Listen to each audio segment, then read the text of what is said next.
It's been a year already. That's pretty wild. Hi, welcome to Hobblywood. My name is the Hobbly. This is Jaws. Jaws is my last call 2023 Dodge Challenger RT. On my channel, we don't really talk about my personal things very much. That's not really my style. Mama raised me not to talk about your stuff, not to brag about it. You might have something better than others and a lot less than others.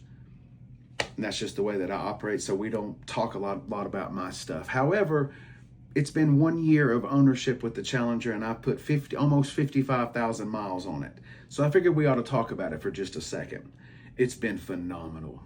There's only a couple of things I can even complain about. It even gets decent gas mileage for its boatiness.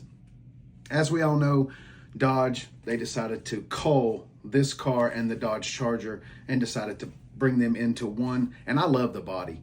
I can't wait till they put the combustion engine back underneath the hood now that it's been discontinued, as if we all didn't see that coming. That guy was paid to destroy Stellantis, allegedly. That's my opinion, but come on, bruh. I mean, or somebody didn't know what was going on. You can't have a Fiat CEO or whatever he was and come over and run muscle cars. It just doesn't work. But anyway, we're not talking about that. Get on track, Casey. So it had 880 miles on it when we bought it.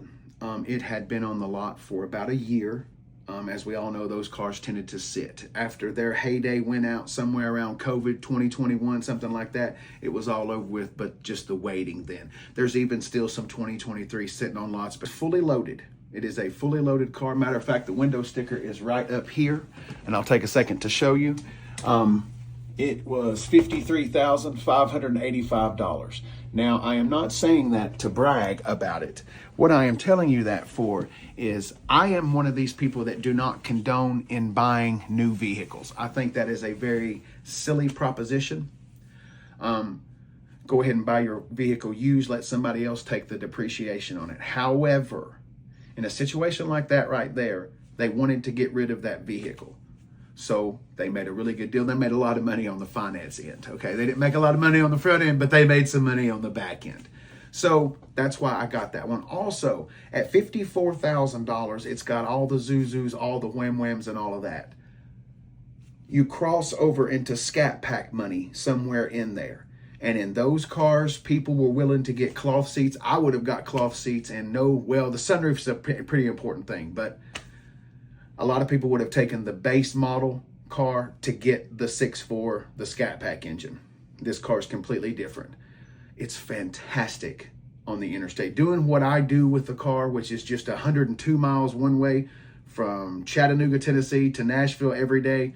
Well, close. And then back. I put about 1,000 miles a week on a car, maybe more. Doesn't win a lot of races. But when I go to pass somebody, I've got enough power. Insurance. These cars are starting to get really cheap. Make sure you check your insurance before you go looking for it. One other thing I wanted to ask a question. I don't pretend to know everything in the car world. That's why my channel exists, which, by the way, I don't know if y'all know it or not, but this all started as a bet. A friend of mine on a third shift job was telling me, anyway, this all started from a bet, and I can't believe it, and it's fantastic. But I rotate synthetic oil and non-synthetic oil every other oil change. I get my oil changed about every 5,000 miles. I figure since I'm just doing interstate miles, I'm not doing the 3,000 miles. Oil change is over $100. I can't do it. I'm getting an oil change pretty much every month. But anyway, well, actually, yeah, unless I rotate cars from. Anyway, is that cool? Non-synthetic and then synthetic? And let me tell you why. What's your mentality? What's your thinking process there? Granddaddy, back in the day, he used to say that those non-synthetic oils, they had detergents in them, and they were actually good for cleaning engine parts. I don't know if that's true, so don't come at me in the comments. What are you talking about? I don't know. I'm just doing something I was told. But anyway, please, if you have a theory on that, I would love to hear it in the comments. I'm serious. But I rotate oil changes every other time. Those are the first set of tires. That little Santa Claus incident right there, that's the only time I've ever smoked those tires. Maybe a little chirp here or something like that, but no, we don't let them eat. Tires are expensive too. Although it is about time for some new treads, which means some burnout videos are coming. But anyway, hopefully this will help. Oh,